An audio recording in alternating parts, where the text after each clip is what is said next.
Salam, selamat pagi keluarga kerajaan sorga. Rahmat dan kasih Tuhan selalu baru setiap pagi.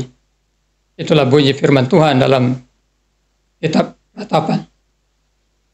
Bayangkan betapa indahnya hidup kita. Sebelum kita sarapan, pagi seperti biasa, kita telah diberikan Tuhan rahmat dan kasih-Nya yang baru setiap pagi.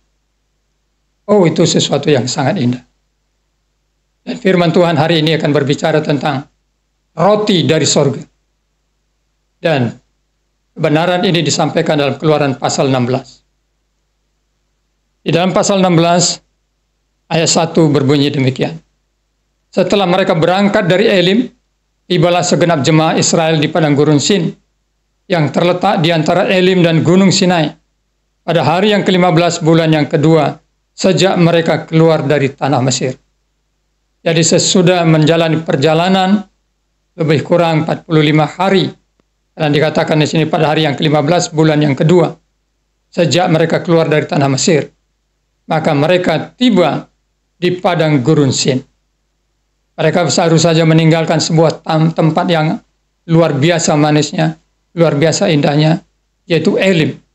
Karena di Elim ada 12 sumber air, kemudian ada 70 pohon kurma, di mana mereka diberkati dengan makanan dan minuman yang berlimpah.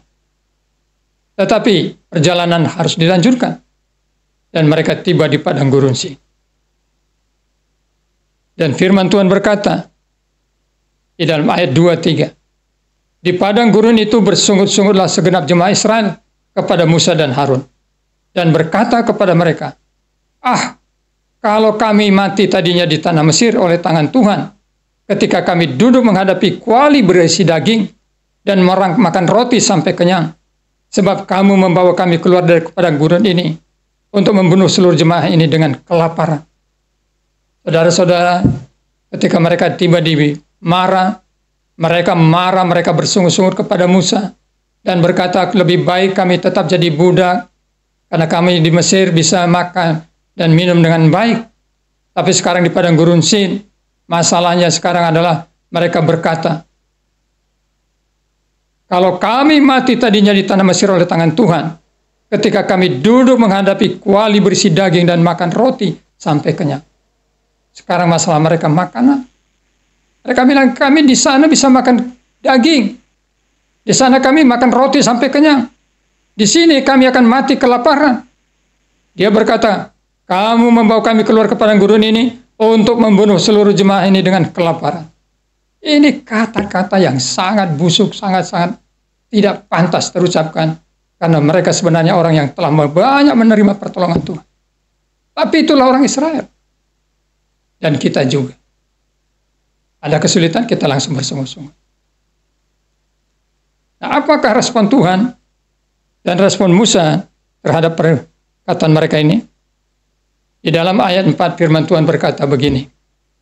Lalu berfirmanlah Tuhan kepada Musa, sesungguhnya aku akan menurunkan dari langit hujan roti bagimu.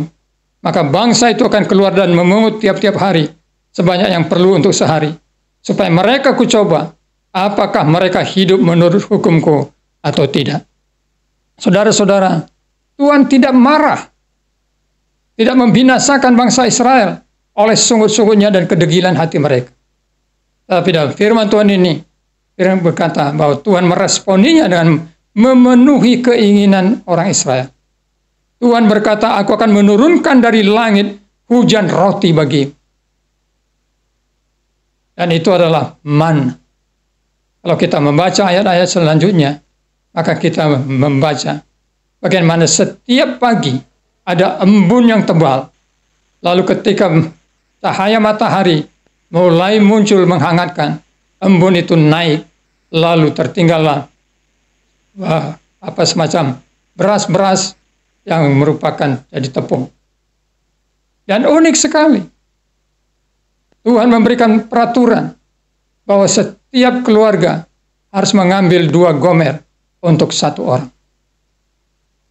Dan saudara tahu, dalam firman Tuhan dikatakan, orang Israel tidak mentaatinya. Sebagian mengambil 2 gomer, tapi sebagian mengambil banyak.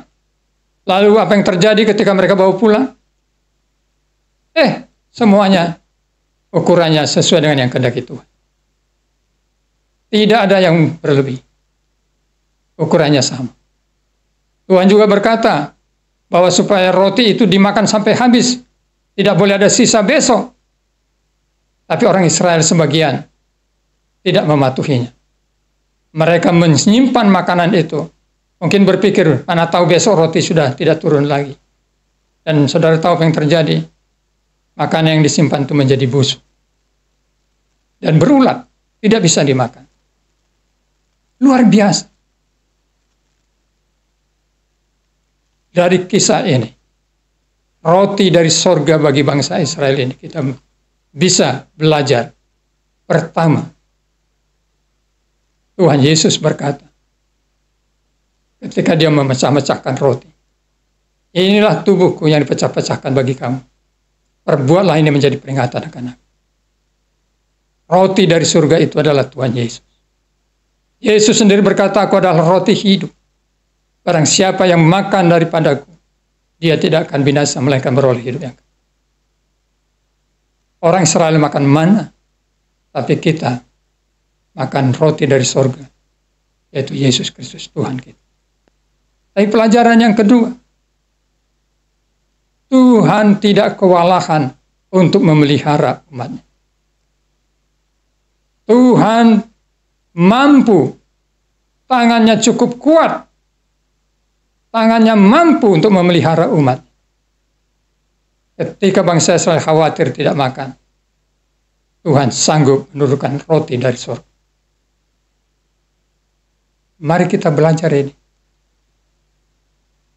Percaya dan berseru kepada Tuhan bahwa Dia sanggup memelihara hidup. Dalam doa yang diajarkan Tuhan Yesus, Dia menyuruh kita berdoa, berikanlah kami makanan kami yang secukup. Yang sering sekali masalah bukan karena tidak ada makanan, tapi kita selalu berkata tidak cukup. Itulah yang menjadi masalah. Kalau kita berkata cukup, maka tidak ada alasan bersuah-suah. Tapi pelajaran yang ketiga, mari kita belajar sekecil apapun, sesederhana apapun perintah Tuhan. Kalau Tuhan berkata, jangan ambil melebihi daripada kebutuhanmu, jangan ambil.